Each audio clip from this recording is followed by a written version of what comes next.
Hello दोस्तों, स्वागत है आप लोग के अपने यूट्यूब चैनल स्टडी पॉइंट 11 में। दोस्तों हम लोग देख रहे हैं एसएससी जीडी एग्जाम 2023 के लिए सेट प्रैक्टिस। आज के इस वीडियो में बात करेंगे हम लोग हिंदी सेट नंबर 16 का। इससे पहले दोस्तों हम लोग 15 सेट देख चुके हैं हिंदी का और 15 सेट देख चुके हैं जीके जीएस और करेंट अफेयर्स का। ये सारे वीडियो अगर आपको देखना है तो चैनल पर जाइए, प्लेलिस्ट बना हुआ है, आप आसानी से एक एक करके सारे वीडियो को देख सकते हैं। दोस्तों PDF लेना है तो वीडियो को डिस्क्रिप्शन में देखिएगा, आपको एक लिंक मिलेगा दोस्तों, उस पर क्लिक कीजिएगा तो सीधे आपको टेलीग्राम चैनल पर पहुंचा देगा वो लिंक। वहां से आप ज्वाइन करके आसानी से सारे PDF को डाउनलोड कर सकते हैं। तो चलिए शुरुआत करते हैं दोस्तों सेट नंबर 16 का। उससे पहले अगर आप नए हैं चैनल पर तो चैनल को जरूर दोस्तों सब्सक्राइब कर लेंगे और बेल आइकन को भी दबा लेंगे, ठीक है, क्योंकि मैं अब इम्पोर्टेंट टॉपिक का सीरीज भी चालू करने वाला हूँ। जो पेपर में आपसे हूबहू प्रश्न पूछे जाएंगे वैसे प्रश्न मैं कराने वाला हूं दोस्तों। तो आप लोग चैनल को सब्सक्राइब कर लेंगे और बेल आइकन भी दबा लेंगे, ताकि मैं जब भी वीडियो अपलोड करूंगा यूट्यूब बोलेगा कि चलिए अब आप देख लीजिए इस वीडियो को, ठीक। तो चलिए शुरुआत करते हैं आज के पहले प्रश्न से। ये रहा आपके स्क्रीन पे पहला सवाल है, जी जान पर खेलना मुहावरे का सही अर्थ होगा। दोस्तों 5 सेकंड का समय मिलेगा आपको हर प्रश्न के लिए। आप कॉपी पर उत्तर करते चलेंगे या फिर कमेंट बॉक्स में भी उत्तर कर सकते हैं, ठीक। और जब वीडियो समाप्त होगा तो आपको अपना स्कोर भी शेयर करना है, राइट कितने प्रश्न हुए और रॉन्ग कितने प्रश्न हुए करके आपको शेयर करना है कमेंट बॉक्स में। और वीडियो के दौरान मैं लगातार सवाल पूछता हूं, उस सवाल का उत्तर फटाफट आप लोग कमेंट बॉक्स में देते चलेंगे। मैं उसी सवाल को पूछता हूं जो आपके पेपर में आने वाले हैं दोस्तों, तो आप लोग उत्तर जरूर दिया कीजिए, ठीक है। तो चलिए शुरुआत करते हैं पहले प्रश्न से। प्रश्न था कि जी जान पर खेलना मुहावरे का सही अर्थ क्या होगा। तो दोस्तों इस प्रश्न का सही उत्तर हो जाएगा ऑप्शन नंबर डी, प्राण को संकट में डालना। जी जान पर खेलना मुहावरे का अर्थ होता है प्राण को संकट में डालना। आइए बात करते हैं अब अगले सवाल का। आस्तीन का सांप होना मुहावरे का सही अर्थ होगा। ऑप्शन ए है विषाक्त होना, ऑप्शन बी चंचल होना, ऑप्शन सी विश्वासघाती होना, ऑप्शन डी मूर्खतापूर्ण कार्य करना।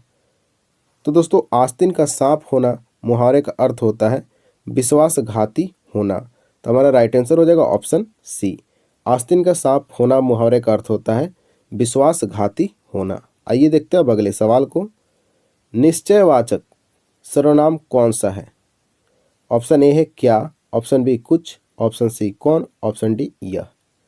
तो देखिए दोस्तों निश्चयवाचक सर्वनाम इनमें से है, ऑप्शन नंबर डी दिख रहा है यह जो है दोस्तों निश्चयवाचक सर्वनाम है।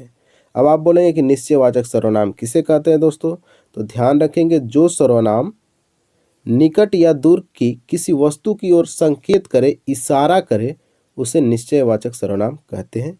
जैसे में आप ले लीजिएगा यह, जो कि हमारा इस प्रश्न का सही उत्तर भी था, वह, ये, वे, ये सारे के सारे आपके निश्चयवाचक सर्वनाम के उदाहरण है। तो हमारा राइट आंसर हो जाएगा ऑप्शन नंबर डी हो जाएगा हमारा, यह जो है एक निश्चयवाचक सर्वनाम है। आइए बात करते हैं अब अगले सवाल का। योगरूढ़ शब्द कौन सा है। देखिए योगरूढ़ के बारे में मैं बार बार बताता हूँ दोस्तों, जैसे पीताम्बर हो जाता है आपका योगरूढ़ शब्द, इसमें हो जाएगा घुड़सवार, यानी घोड़ा पर सवार व्यक्ति को क्या बोला जाता है दोस्तों, कि घुड़सवार बोला जाता है। तो योगरूढ़ शब्द इनमें से कौन हो जाएगा, ऑप्शन नंबर बी हो जाएगा घुड़सवार, याद रखेंगे। ऐसे योगरूढ़ का परिभाषा भी आपको याद रखना है दोस्तों, क्योंकि यहाँ से प्रश्न पूछे जाते हैं योगरूढ़ के परिभाषा से भी। तो याद रखिएगा दोस्तों कि जो रचना में यौगिक होने पर ऋण अर्थ दे उसे योगरूढ़ कहते हैं। जैसे घोड़ा पर सवार, जिसको बोलते हैं हम लोग घुड़सवार बोलते हैं। अब आइए बात करते हैं अगले सवाल को। हिंदी में कृत प्रत्ययों की संख्या कितनी है। ऑप्शन ए है 28, option B 30, option C 40, option D 50। तो दोस्तों कृत प्रत्ययों की संख्या होती है कुल मिलाकर 28। तो हमारा राइट आंसर होगा ऑप्शन नंबर ए 65 का। तो हमारा राइट आंसर हो गया ऑप्शन नंबर ए 28, यानी कि हिंदी में कृत प्रत्ययों की संख्या 28 होती है। अब ये कृत प्रत्यय क्या होता है दोस्तों, तो ध्यान रखेंगे वह शब्दांश जो क्रियाओं यानी जो धातु होता है उसके अंत में लगकर दोस्तों नए शब्द की रचना कर देता है, उसे बोलते हैं कृत प्रत्यय बोलते हैं, जो कि संख्या में 28 होता है। आइए बात करते हैं अब अगले सवाल का। निम्नलिखित शब्दों में प्रयुक्त संधि का चयन कीजिए। निश्चल, इसमें बताना है कि कौन सा संधि का प्रयोग किया गया है। ऑप्शन ए दिख रहा है विसर्ग संधि, ऑप्शन बी गुण संधि, ऑप्शन सी दीर्घ संधि, ऑप्शन डी यण संधि। तो दोस्तों निश्चल में आपका राइट आंसर होगा ऑप्शन नंबर ए, विसर्ग संधि का प्रयोग किया गया है। अब कैसे किया गया है चलिए मैं बताता हूँ। देखिएगा दोस्तों, सबसे पहले हम लोग निश्चल का क्या कर लेंगे, संधि विच्छेद कर लेंगे। आप जब संधि विच्छेद करेंगे तो इसका शुद्ध संधि विच्छेद हो जाएगा नी प्लस चल। ठीक है, दिख रहा है दोस्तों, नी प्लस चल हो गया इसका संधि विच्छेद। अब आप बोलेंगे कि सर ये जो स है ये कहाँ चला गया। चलिए मैं बताता हूँ दोस्तों, अगर विसर्ग के बाद च आ जाए या छ आ जाए तो वो किस में बदल जाता है, स में बदल जाता है, आधा स में बदल जाता है। तो ध्यान रखेंगे दोस्तों, नी प्लस चल हो जाएगा, मिलकर बन जाता है आपका निश्चल बन जाता है। तो विसर्ग के बाद अगर च और छ आ जाए तो उसको बोलते हैं विसर्ग संधि बोलते हैं। इस बात को आप लोग ध्यान में रखेंगे। आइए बात करते हैं अब अगले सवाल का। तो हमारा इस सवाल का सही उत्तर हो जाएगा ऑप्शन नंबर ए, विसर्ग हो जाएगा निश्चल। आइए देखते हैं अगले सवाल को। निम्नलिखित शब्दों में प्रयुक्त संधि का चयन कीजिए। मनोहर। अब इसमें हम लोग ध्यान देंगे दोस्तों, इसका भी राइट आंसर हमारा ऑप्शन नंबर सी हो जाएगा, विसर्ग हो जाएगा। देखिए मनोहर में भी विसर्ग संधि का इस्तेमाल किया गया है। अब मनोहर का अगर आप संधि विच्छेद करेंगे, मन प्लस हर हो जाएगा दोस्तों। क्या हो जाएगा, मन प्लस हर हो जाएगा। यानी कि विसर्ग के साथ स्वर का व्यंजन मेल से जो विकास होता है दोस्तों, उसे विसर्ग संधि कहते हैं। क्या कहते हैं दोस्तों, विसर्ग संधि बोलते हैं। तो मन प्लस हर आपका हो जाएगा राइट आंसर हो जाएगा दोस्तों इस प्रश्न का ऑप्शन नंबर सी, विसर्ग।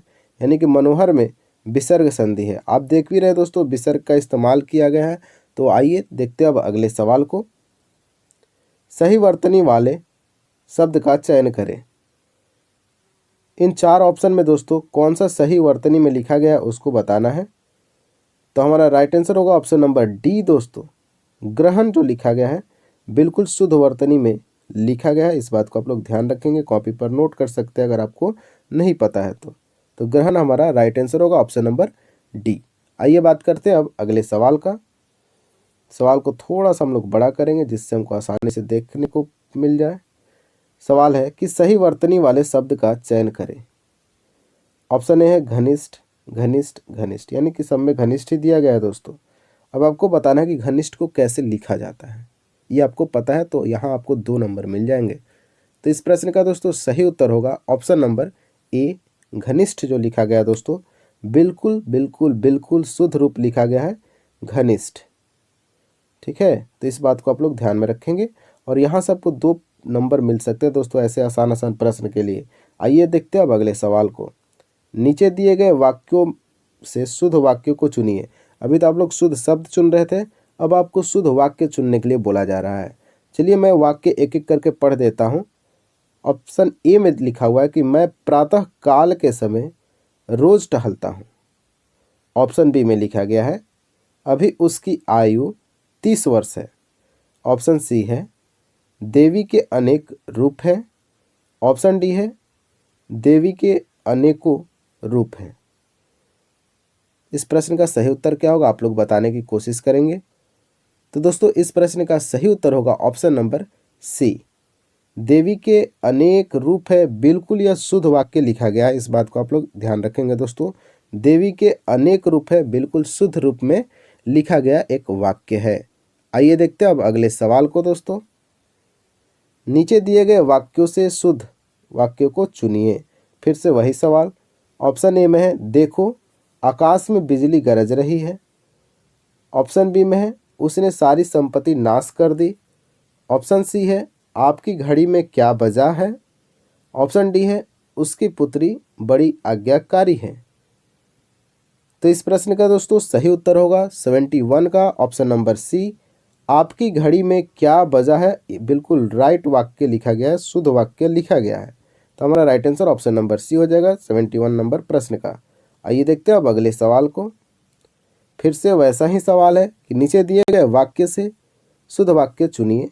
ऑप्शन ए में है मेरी लाल वाली कलम कहाँ है।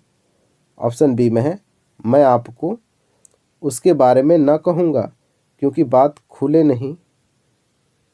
इधर भी कुछ है क्या, नहीं है। चलिए ऑप्शन सी पे देखते हैं उसे पूरे नगर में भ्रमण कराया और ऑप्शन डी है 2 अक्टूबर को हम चरखा चलाते हैं। देखिए दोस्तों, इस प्रश्न का सही उत्तर ऑप्शन नंबर डी हो जाएगा। 2 अक्टूबर को हम चरखा चलाते हैं, बिल्कुल शुद्ध वाक्य लिखा गया है कि 2 अक्टूबर को हम चरखा चलाते हैं। आइए देखते हैं अब अगले सवाल को। सवाल है, इनमें से चिरंतन का विलोम क्या है? ऑप्शन ए है अनस्वर, ऑप्शन बी अल्पजीवी, ऑप्शन सी नस्वर और ऑप्शन डी क्षणिक। तो दोस्तों, इस प्रश्न का सही उत्तर हो जाएगा 73 का ऑप्शन नंबर सी, नस्वर इस प्रश्न का सही उत्तर होगा। चिरंतन का विलोम होता है नस्वर। अल्पजीवी की दोस्तों बात किया जाए तो अल्पजीवी का विलोम होता है दीर्घजीवी। क्या होता है दोस्तों? दीर्घजीवी हो जाएगा अल्पजीवी का विलोम। और आपको एक ऑप्शन में दिख रहा होगा क्षणिक, तो क्षणिक का विलोम हो जाएगा दोस्तों, ध्यान रखेंगे, शाश्वत। क्या हो जाएगा दोस्तों? शाश्वत। कैसे लिखते हैं शाश्वत, इस बात को भी आप लोग ध्यान में रखेंगे दोस्तों कि शाश्वत को ऐसे लिखते हैं। ठीक, आइए बात करते हैं अब अगले सवाल को।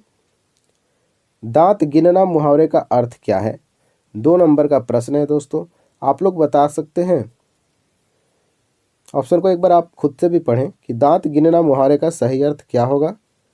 तो इसका राइट आंसर होगा ऑप्शन नंबर बी, उम्र का पता लगाना। दांत गिनना मुहावरे का अर्थ होता है उम्र का पता लगाना। आप लोग बचपन में अपने दांत गिनते होंगे दोस्तों कि मेरे दांत 32 आए कि नहीं आए।